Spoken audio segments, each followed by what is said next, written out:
सावित्रीबाई फुले पुणे विद्यापीठाच्या कुलगुरूपदी डॉक्टर नितीन करमाळकर यांची नियुक्ती झालेली आहे। वासुदेव गाडे यांचा कार्यकाळ संपल्यामुळे करमाळकर यांची नेमणूक केली गेली। कुलगुरू पदाच्या शर्यतीत एकूण 5 नावं चर्चेत होती, ज्यात भूषण पटवर्धन, अंजली क्षीरसागर, नितीन करमाळकर, मुंबईचे सुहास पेडणेकर आणि प्राध्यापक ए बी पंडित यांची नावं अंतिम 5 मध्ये असण्याची माहिती होती। शोध समितीने ही 5ही नावं राज्यपालांकडे पाठवली होती। अखेर डॉक्टर नितीन करमाळकर यांच्या नावावर शिक्कामोर्तब केलं गेलं। डॉक्टर नितीन करमाळकर जे नवे कुलगुरू आहेत पुणे विद्यापीठाचे, त्यांची थोडक्यात ओळख करून घेऊया।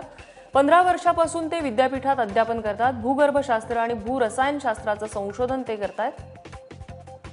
काही दिवस पर्यावरणशास्त्र विभागाचे ते प्रमुख म्हणूनही अतिरिक्त कारभार सांभाळत होते। विद्यापीठाच्या अनेक समित्यांवर त्यांनी काम केलंय आणि आजपासून कुलगुरू पदाची जबाबदारीही त्यांच्या खांद्यावर असेल।